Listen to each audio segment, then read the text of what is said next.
مردانه طاقت چا کم وي دې باره کې ما مخکې هم یو ویډیو جوړ کړی و. ډېرو ملګرو رابطه وکړه، هغې موږ ته دا مسله ده موږ څه وکړو.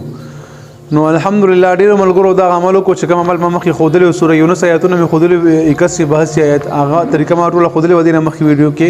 هغه ملګرو هغه عمل وکړو، الله تعالی والا ډېرو ملګرو له شفا ورکړه. عزتمندو دا اکثر د جادو وجه هم کېدی شي، بدن کمزورۍ وجه هم کېدی شي چې انسان بندش مکمل بندش شي، دا انسان بیخي نامرده شي.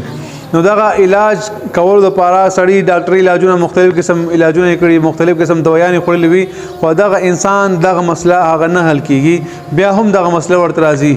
نو نن ته یو عمل بل هم ښیم، دا هم ډېر مجرب دی. هغه کوم عمل مې ښودلی هغه هم ډېر بهترین د قرآن پاک عمل مې ښودلی و. چا ته چې داسې مردانه کمزوري وي او نامردشي وي، مطلب که بندش پکې راغلی وي، نو هغه انسان لپاره ته بهترین عمل خیم هغه کوي. عمل چې کوم دی هغه د قرآن مجید آیات دی، سوره 3 آیات دی، لقد خلقنا الانسان فی احسن تقویم. د آیات مبارک 41 بار په پیو باندې تموا هغه په هر شپس کا.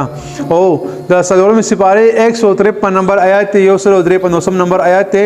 ثم انزل علیکم من بعد الغم امرة نعاسا یغشى طائفة منکم تر اخیره پر د آیت مبارک په شرشم تیل باندې دم کا، او هغه شرشم تیل براواخلی هغه خپل بیبي ته وی تعالی بداجی ډک ډک مالش کی او د خپل تلی وی ډک ډک د مالش کی.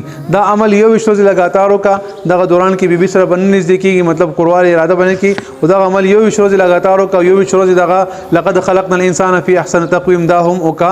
ان شاء الله تاسو بیا خپل ځان هغه وګورئ، تاسو مسله مکمل ختم شوي. کچری بندش مسله وی جادو مسله باندې وی نو د سره یولس کرتا سوره فلق سوره ناس هم وایا. الله تعالی موږ تاسو نه شي بازي ملګری زمان نمبر غواړي، زمان نمبر یوټیوب چینل کې شته مفتی فیصل 034 چا تاسو مسله نو هغه نه نمبر اخلي مختصر وایس کوي، هر ملګری ته جواب ضرور ملاويږي. السلام علیکم ورحمت الله وبرکاتہ.